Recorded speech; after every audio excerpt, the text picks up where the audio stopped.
உன் பிள்ளைகளுக்கு ஆசீர்வதித்து ஜெபம் பண்ணு. காலை உன் பிள்ளைகளுக்காக தலைமையில கை வச்சு தினமும் ஜெபம் பண்ற தகப்பனாரு தாயாக, உன் பிள்ளைகள் தலைமையில என்னைக்கு கை வச்சு நீ ஜெபம் பண்றியோ அன்னைக்கு உன் பிள்ளைங்க உன் பேச்ச கேட்டு எழுப்பி அந்த பிள்ளைகளுக்காக ஜெபிக்கிறத விட என்ன சாதிக்க பாரு. பணம் சம்பாதிக்கலாமையா? பணம் நாய்க்குட்டி கூட சம்பாதிக்க. பணம் என்ன பணம்? உன் குடும்பத்தை முதல் சம்பாதித்து பத்திரமா வச்சுக்கணும். அதுதான் உனக்கு ஆசீர்வாதம். உன் குடும்பம் உனக்கு ஆசீர்வாதம், உன் பிள்ளைகள் உனக்கு மேன்மை, பெற்றோர்கள் மேன்மை, ஆசீர்வாதம். இதுதான் ஆசீர்வதிக்கப்பட்ட குடும்பம். புறஜாதிக்கு நமக்கு என்ன வித்தியாசம்? அவன் அப்படி இருக்கா, நாம அப்படி இல்ல. அதற்காக கர்த்தர் ஒண்ணு அழைக்கல. நாம் வேறுபரிக்கப்பட்ட தேவ ஜனங்கள். அவன் சொன்னா அவனும் ஆசீர்வாதமா இருப்பான். அடுத்து ஏசா கேட்கிறான், தன் தகப்பனுடைய வார்த்தைகளை கேட்டவுடன் மிகவும் மனம் கசந்து உரத்த சத்தமிட்டு அலறி தன் தகப்பனை நோக்கி, தகப்பனே என்னையும் ஆசீர்வதியும் என்று கேட்கிறான். கோபப்பட்டு போயில்லையா ஏசா? நான் வர்றதுக்கு முன்னாடி அவனுக்கு செஞ்சிய ஏன் செஞ்ச? 2 பிள்ளைங்க இருக்குன்னா ஒரு பிள்ளைக்கு செஞ்ச பிறகு இன்னொரு பிள்ளை கேட்கும், அண்ணனுக்கு கொடுத்தியா எனக்கு கொடுத்தியா, தம்பிக்கு கொடுத்தியா எனக்கு கொடுத்தியா கேட்கு. நீ பிள்ளைக்கு இன்னைக்கு பிள்ளைக்கு கேட்கும். ஆனா இவன் சொல்றான், அலறான். ஏன்னா அத்தனை ஆசைய ஓடனா வேட்டையாடு. தகப்பன் இடத்திலிருந்து எல்லா ஆசீர்வாதங்களும் எனக்குத்தான் கிடைக்கும். நான் தான் மூத்த குமாரன், நான் தான் குடும்பத்துக்கு மூத்த பிள்ளை. மூத்த பிள்ளைகள் ஆசீர்வாதம் அதை மனசுல வச்சுக்க. முதல் கனி உனக்கு ஆசீர்வாதம். முதல் கனி உன் குடும்பத்துல. அது யாரா எப்படி வேணாலும், படித்தவனா இருக்கட்டும், படிக்காத ஏழையா இருக்கட்டும், குருடா இருக்கட்டும், ஏதா இருக்கட்டும், உன் பிள்ளைகள் உனக்கு மூத்த பிள்ளை, உனக்கு ஆசீர்வாதம். அந்த ஆசீர்வாதத்துக்காகத்தான் ஓடணும். ஓடி எல்லாம் பிரயாசப்பட்டு வேட்டையாடி, கடினப்பட்டு வேட்டையாடி, ரத்தம் சிந்தி, வேர்வை சிந்தி வேட்டையாடி சமைத்து கொண்டு வந்து காத்திருந்த போது எல்லாம் பறி போயிடுச்சு. அத்தனையும் பறி போயிடுச்சு. எல்லா ஆசீர்வாதங்களும் அவுட்.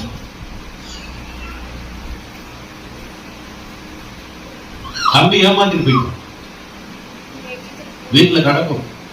உடன் பிறந்தது ஏமாத்ததுக்குன்னே சிலது கிடக்கும். நம்ம கூடயே கிடக்கும். நம்மளோட உடன் பிறந்தது நம்மளை எப்படி ஏமாத்தலாம் பார்க்கும். ஆனா மூத்ததுல வாய் பேசாது. மூத்ததுல வாய் பேசாது. என்னதுன்னா சரி சரின்னு அட்ஜஸ்ட் பண்ணி போயிடும். ஓட்டம். நம்ம தங்கச்சி தாங்க, நம்ம தம்பி தாங்க. ஆனா அவங்களுக்கு தான் பெரிய ஆப்பா வைப்பாங்க. மொத்த ஆப்பா அவங்களுக்கு தான், மொத்தமா அவங்களுக்கு தான் கிடைக்கும். அவன் கேட்க அலறான். வந்து எதிர்பார்த்தது ஒண்ணுமே கிடைக்கல. அலறி, என் தகப்பனை என்னை என்ன பண்ணுங்க, ஆசீர்வதிக்கப்பா. நான் பாவம் இல்லையா, நான் பிரயாசப்பட்டவன் இல்லையா, நான் மூத்த மகன் இல்லையா, அந்த குடும்பத்துக்கு முதல் சொத்து இல்லையா, நானு முதல் ஆசீர்வாதம் இல்லையா, நான் பிறந்தப்ப ஊரே கொண்டாடி எனக்கு ஒரு பிள்ளை பிறந்திருக்கு, நான் ஆசீர்வாதம் இல்லையா, உன்னை தகப்பன்னு ஃபர்ஸ்ட் உருவாக்குனதே நான் தானே, அப்பான்னு உன்னை கூப்பிட்டதே நான் தானே. என் தம்பியை கூப்பிட்டான் இல்லையே, நான் தானே முதல் ஒண்ணு அப்பான்னு கூப்பிட்டேன், நான் தானே முதல் ஒண்ணு அம்மான்னு கூப்பிட்டேன். எனக்கு இல்லையா ஆசீர்வாதம்? எனக்கு இல்லையாப்பா? என்னையும் ஆசீர்வதிப்பா, என்னையும் பார்ப்பா. ஏதாவது இருந்தா எனக்கு தாப்பான்னு கேட்கிறேன். சொல்லுமா, இந்த வாஸ்தப்ப கண்ணில் கண்ணீர் வந்துச்சு. எத்தனை நல்ல மனுஷன் ஏசா, எத்தனை நல்ல கோவப்பட்டு. அறிவு இருக்கா உனக்கு? இன்னைக்குள்ள பிள்ளை எல்லாம் கேட்டுருவான். சொத்த அவனுக்கு எழுதி வச்சிருக்க, கூறு இருக்கா உனக்கு கேட்டுருமா? அப்படிதானே? அறிவு இல்ல. என்னை பார்த்த பிள்ளைய தெரியலையா? மூத்த பிள்ளை வாய் பேசல. அப்பா ஏதாவது இருந்தா எனக்கு கொஞ்சம் கொடுத்து என்னைய ஆசீர்வதிக்கப்பா, என்னைய ஆசீர்வதிக்கப்பா. தகப்பன் ஒரு நாளும் திட்டல, தகப்பன் கிட்ட கோபப்படல, தகப்பனை எதிர்த்து பேசல, தகப்பனை தூஷிக்கல, ஒன்னும் செய்யல. என்னை ஆசீர்வதியும் என்றான். அதற்கு அவன் 35 அதற்கு அவன், உன் சகோதரன் தந்திரமாய் வந்து, சகோதரன் தந்திரமாய் வந்து, யாக்கோபு தந்திரசாலி, தந்திரசாலி, தந்திரமாய் வந்து உன்னுடைய ஆசீர்வாதத்தை பெற்றுக்கொண்டான் என்றான். பெற்றுக்கொண்டான்பா, எல்லாத்தையும் வாங்கிட்டு போயிட்டான்பா. ஒரு சாப்பாட்டை கொடுத்து வாங்கிட்டு போயிட்டானே, எல்லாத்தையும் கொடுத்து வாங்கிட்டு போயிட்டானே என்றான். அப்பொழுது அவன், உன் பேர் யாக்கோபு எனப்படுவது சரியல்லவா? இதோட 2 தரம் என்னை மோசம் போக்கினான். 2 தரம் என்னை மோசம் போக்கினான். என் சேஷ்டபுத்திர பாகத்தை எடுத்துக்கொண்டான். சேஷ்டபுத்திர பாகத்தை என்ன பண்ணான்? இப்போ என் ஆசீர்வாதத்தையும் கூழு சமைச்சுக்கிட்டு இருக்கான். அவனுக்கு பசி, ஒண்ணும் செய்ய முடியல. போய் கேக்குறான், நீ செய்து வைத்திருக்கிற கோப்பையில இருக்க கூழ் எனக்கு கொடுப்பியாப்பா, தம்பி கொடுப்பியா? அப்பயே தந்திரமான பண்ணிட்டான் அண்ணன் கிட்ட. உன் சிரேஷ்ட புத்திர பாகத்தை எனக்கு நீ வித்தினா இந்த கோப்பை கூழ உனக்கு கொடுப்பேன். ஒரு கோப்பை கூழுக்காக ஏசா சிரேஷ்ட புத்திர பாகத்தை வித்துட்டான். அருமை தெரியல, இப்ப தெரியுது அருமை.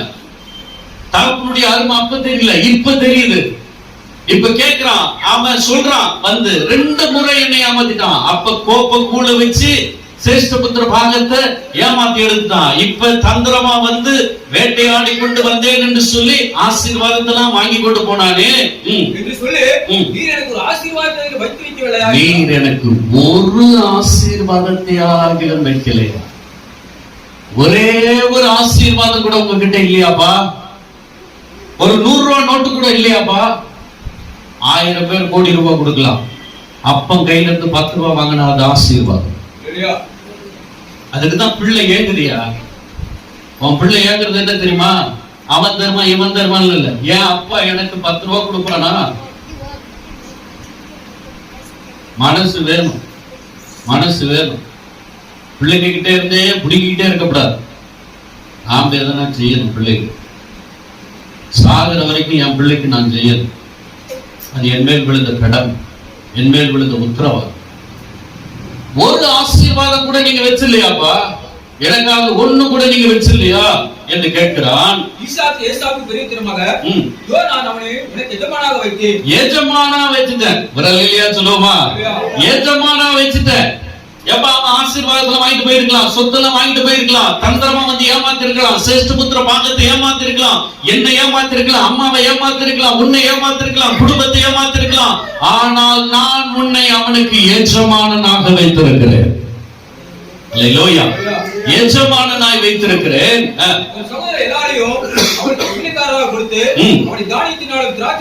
அவனை தானியத்தினாலும் திராட்சரசத்தினாலும் ஆதரித்து, மகனே அவனுக்கு என்னப்பா செய்ய, என்னத்தையா கொடுப்ப உனக்கு? என்னத்தை நான் தருவேன்?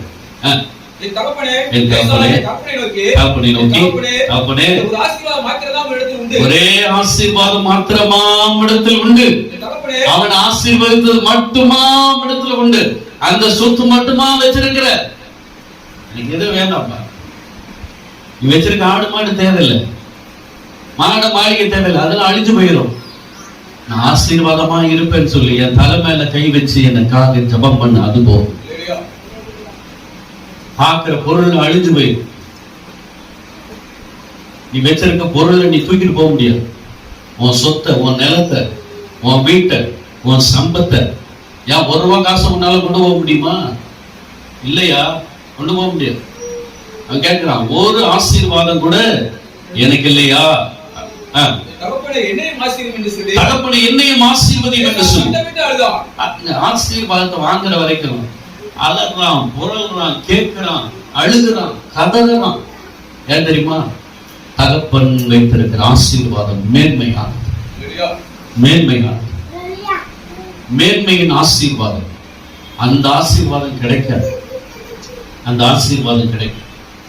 அவன் கேட்கிறான், எல்லாம் போயிடுச்சு, என்னையும் ஆசீர்வதியும் என்று சொல்லி இயேசு சத்தமிட்டு அழுதான். பூமியின் சாதத்தோடும் உயர வானத்திலிருக்கும் பனியோடும் இருக்கும். நல்ல கவனி, உன் பட்டயத்தினால் நீ பிழைத்து சகோதரனை சேவிப்பார். இப்ப ஏன் பயந்தான் தெரியுதா யாக்கோபு? ஏன் பயந்தான் தெரியுதா? என் சகோதரனை எதிர்கொள்ள போறேனே, நான் பயந்திருக்கிறேன் என்று ஆண்டவர்கிட்ட சொன்ன வார்த்தையின் சாராம்சம் என்ன தெரியுமா? இந்த விஷயம்தான், இந்த காரியம்தான், இந்த ஆசீர்வாதம் தான். எஜமானா வச்சுட்டான் தகப்பன். எல்லாம் போனாலும் அவனுக்கு எஜமான் நீ தான்டா. மாத்திரமல்ல, உன் பட்டயத்துல நீ பிழைச்சுக்குவ. நீ வச்சிருக்கிற பட்டயத்தினால பிழைத்து உன் சகோதரன் என்ன பண்ணுவ? சேவிப்பா. கர்த்தருக்கு மகிமை உண்டாகட்டும். 2 தீமோத்தேயு 4:8 நீ மேற்கொள்ளும் காலம் வரும்போது, அழகான வார்த்தை. நீ மேற்கொள்ளும் காலம் வரும்போது தகப்பனுக்கு தெரியுங்க எந்த பிள்ளை எப்படி, எது நடிக்குது எது நடிக்கல நல்லா தெரியும். அப்படிதானே? நம்ம பிள்ளைகளை பத்தி நமக்கு தெரியாதா? எது எப்படி பேசுது எப்படி பேசல நமக்கு தெரியும். இவனுக்கு நன்றாக தெரியும் ஒரு காலம் வரும். குடும்பத்துல தூஷணமா பேசி இருக்கலாம் ஏசா, ஒதுக்கி வச்சிருக்கலாம் ஏசா, அவங்க கூட யாரும் பேசாம இருக்கலாம், ஒரு போன் பண்ணி கூட பேசாம இருந்திருக்கலாம், நல்லா இருக்கேன்னு கேட்காம இருந்திருக்கலாம், சாப்பிட்டியான்னு கேட்காம இருந்திருக்கலாம். ஆனா தகப்பன் அந்த உள்ளத்தோடு அவன் சொல்லுகிற ஒரு காரியம், நீ மேற்கொள்ளும் காலம் வரும்போது, சொல்லுவாங்க எல்லாருக்கும் மேற்கொள்ற ஒரு காலம் வரும். இப்படியே இருந்துட மாட்டேன், எல்லாம் வரி போயிடுச்சேன் இப்படியே இருந்துட மாட்டேன், குடும்பம் ஏமாத்திருச்சேன்னு இப்படியே இருக்க மாட்டேன், சொந்தக்காரங்க ஏமாத்திட்டாங்களேன்னு இப்படி இருக்க மாட்டேன், பெற்றோர் ஏமாத்திட்டாங்க, உடன் பிறந்தவங்க ஏமாத்திட்டாங்க, எல்லாம் பறி போயிடுச்சேன்னு இப்படியே இருக்க மாட்டேன். நீ மேற்கொள்கிற ஒரு காலத்தை கர்த்தர் உனக்காக வச்சிருக்கிறார். நீ மேற்கொள்ளும் காலம் வரும், உன் சத்துருக்களை மேற்கொள்ளுகிற காலம் வரும், உனக்கு விரோதமாய் பேசினவர்களை மேற்கொள்ளுகிற காலத்தை கர்த்தர் உன்னை காண்பித்து உன்னை வழிநடத்துகிற தேவனாக இருக்கிறார். அந்த காலம் சீக்கிரமாய் வரும். அந்த காலம் வரும்போதோ நீ மேற்கொள்வாய், அவனை நீ மேற்கொள்வாய். யாரு தூஷணமா பேசினார், யார் உன்னை அவமானப்படுத்தினார், யார் உன்னை கேவலமா பேசினார், ஊருக்குள்ள உன் பேர் எத்தனை பேரை தூக்கி விட்டான், அவனை மேற்கொள்கிற காலத்தை கர்த்தர் உனக்கு கொடுப்பார். அவனை மேற்கொள்கிற ஒரு மேன்மையின் காலத்தை, ஆசீர்வாதத்தின் காலத்தை தெய்வம் உனக்காக வைத்திருக்கிறார். அந்த காலம் வரும் வரைக்கும் பொறுமையாக யாக்கோபு திரும்பி வரும் வரைக்கும், 2 பரிவாரங்களோடு அவன் திரும்பி வருகிற வரைக்கும் ஏசா பொறுமையாய்த்தான் இருந்தான். மிஞ்சிக்கிட்டு போய் நிக்கல, சண்டைக்கு கத்தி எடுத்துட்டு போய் வெட்டுறதுக்கு போகல, சண்டைக்கு மல்லுக்கு நிக்கல. மேற்கொள்ளும் காலம் வரும் என்று தகப்பன் ஆசீர்வதித்தான் பத்தியா, அந்த காலத்திற்காக ஏசா காத்திருந்தார். நீ கொஞ்சம் வெயிட் பண்ணு, உன் ஜபத்தெல்லாம் கர்த்தர் பார்த்துட்டு தான் இருக்கார், உன் கண்ணீர் எல்லாம் அவர் துருத்தியில் வச்சுக்கிட்டு தான் இருக்கிறார். நீ படுற பாடுகள் எல்லாம் அவருக்கு தெரியும், படுற கஷ்டம் எல்லாம் அவருக்கு தெரியும். உன் பலவீனம், சரீரத்துல பலவீனம், உனக்கு வருகிற அவமானங்கள், நிந்தைகள், பாடுகள், சோதனைகள் எல்லாம் அவர் சமூகத்தில் பத்திரப்படுத்தி கர்த்தர் வைத்திருக்கிறார். இதற்கு கைமாறாக நீ மேற்கொள்கிற காலத்தை கர்த்தர் உனக்கு கொடுப்பார்.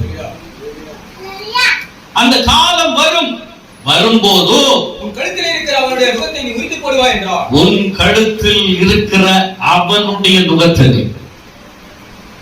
இப்ப பாரமா தெரியும், வாங்கிட்டு போயிட்டானேன்னு உள்ளம் பதைக்கும். ஆனால் காலம் வரும்போது, மேற்கொள்ளும் காலம் வரும்போதோ உன் கழுத்தில் இருக்கிற அவனுடைய நுகத்தடியை முறித்து போடுவான். நல்ல கவனிங்க, நல்ல கவனிங்க. யாக்கோபு பயந்த நோக்கம் அதுதான். ஏசாவை நான் பார்த்தான், என்னை கொன்று போடுவானே, என் மனைவியை கொண்டு போடுவானே, என் பிள்ளைகளை கொன்று போடுவானே, எனக்கு இருக்கிற அத்தனை பரிமாறங்களை மல்லிட்டு போயிடுவானே, நான் பயந்திருக்கிறேன் ஆண்டவரே. ஏசா மேற்கொள்ளுகிற காலம் வந்த போது யாக்கோபு கிட்ட போய் மல்லுக்கு நிக்கல, சண்டைக்கு போகல, சட்டையை பிடிச்சி தூக்கி வச்சு கேட்கல, ஏன்டா என் சொத்தை ஏமாத்தனன்னு கேட்கல, கட்டி அனைத்து முத்தரசு. அல்லேலூயா.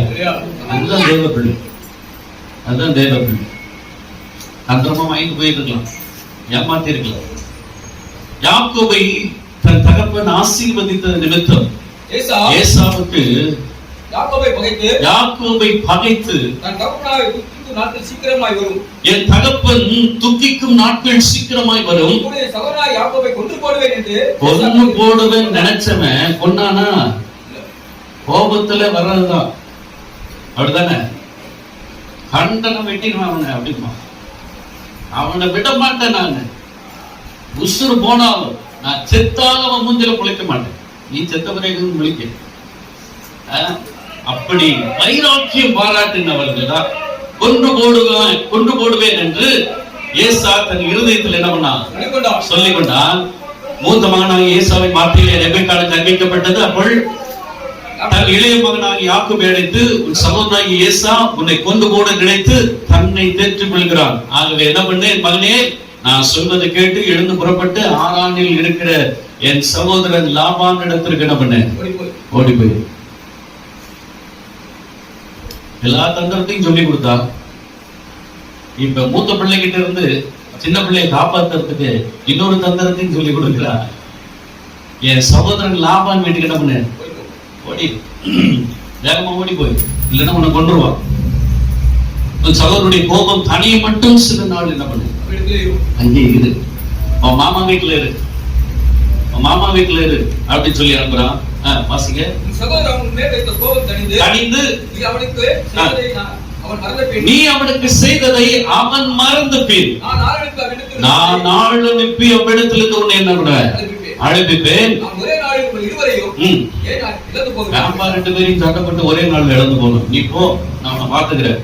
காலம் வரும்போது, நேரம் வரும்போது நான் உன்னை கூப்பிட்டுக்கிறேன். பின்பு ரெபெக்காள் ஈசாக்கை நோக்கி, ஏத்தின் குமாரத்தின் நிமித்தம் என் உயிர் எனக்கு என்ன பண்ணுகிறது, வெறுப்பா இருக்கிற இந்த தேசத்து பெண்களாகி ஏத்தின் குமாரத்திகளில் யாக்கோபு ஒரு பெண்ணை கொள்வானால் என் உயிர் இருந்து ஆபத்து. அதான் நடந்துச்சு. கல்யாணம் பண்ண ஏசா, அவனுக்கு வந்து மருமகள் நிமித்தம் பெரிய ஓத்திரமா இருக்கு. கருத்துறாருன்னு சொல்லு, பெரிய ஓத்திரமா இருக்கு அந்த மருமகள் நிமித்தம். அதுதான் சொல்றது, ஜோகம் பண்ணி ஜெபித்து காத்திருந்து எல்லாத்தையும் சரிப்படுத்திக் கொள்ளும். இப்படித்தான் யாக்கோபு லாபானிடத்தில், பதான் அராமில் இருக்கிற லாபானிடத்திற்கு ஓடி போகிறான். தாய் சொல்லியாச்சு, தகப்பன் வந்து சொல்றான் 28ஆம் அதிகாரத்தில் யாக்கோபு அழைத்து, அப்பா ஆசீர்வதித்த கானானிய குமாரத்திகளில் பெண் கொள்ளாமல் எழுந்து புறப்பட்டு பதான் அராமில் இருக்கிற தாயினுடைய சகோதரனாகிய பெத்துவேலுடைய வீட்டுக்கு போய் அவ்விடத்தில் உன் தாயின் சகோதரனாகிய லாபானின் குமாரத்திகளுக்குள் பெண் கொள் என்று அவனுக்கு சும்மா சொல்லியிருந்தா போயிருப்பானா யாக்கோபு? மாமா வீட்டுல பொண்ணு இருக்குடானா கிளம்பிடுவான். அடுத்தானே, ஏய் மாமா வீட்டுல பொண்ணு இருக்கு, இங்க பொண்ணு எடுத்துறாது நீ. அவன் தாய் மாமா ஒருத்தன் இருக்கிறான், அவன்கிட்ட பொண்ணு இருக்கு, நீ போய் அவர்களில் குமாரத்திகளில் ஒருவளை நீ திருமணம் முடித்துக் கொள் என்று அவனை தேத்தி உற்சாகப்படுத்தி அப்பாவும் அம்மாவும் சேர்ந்து என்ன பண்றாங்க, அவனை ஆசீர்வதித்து அதான் அராமுக்கு என்ன பண்றாங்க, அனுப்பி வைக்கிறாங்க. அப்படி போகும்போதுதான் யாக்கோபுக்கு ஆண்டவர் ஒரு தரிசனம் கொடுக்க, தனியா போறான், யாரும் இல்லை கூட, பேச்சு துணை கூட ஆள் இல்லை, எதுக்கும் ஆள் இல்லை. அவனுக்கு சாப்பிட்டியான்னு கேட்க ஆள் கிடையாது, தூங்குனியான்னு கேட்க ஆள் கிடையாது, கால் வலிக்குதான் கேட்க ஆள் இல்லை, வெயில் அடிக்குதான் கேட்க ஆள் இல்ல, மழையில நனைஞ்சிட்டேப்பான்னு கேட்க அம்மா அப்பா இல்ல, சகோதரன் இல்ல, யாரும் இல்ல. ஆனால் தன் தெய்வத்தை நம்பி போறான். அல்லேலூயா. புறப்பட்டு போனா அவனுக்கு ஆண்டவர் வழியில என்ன சொப்பனம் கொடுத்தார், அடுத்த வாரம் பார்ப்போம். ஸ்தோத்திரம்.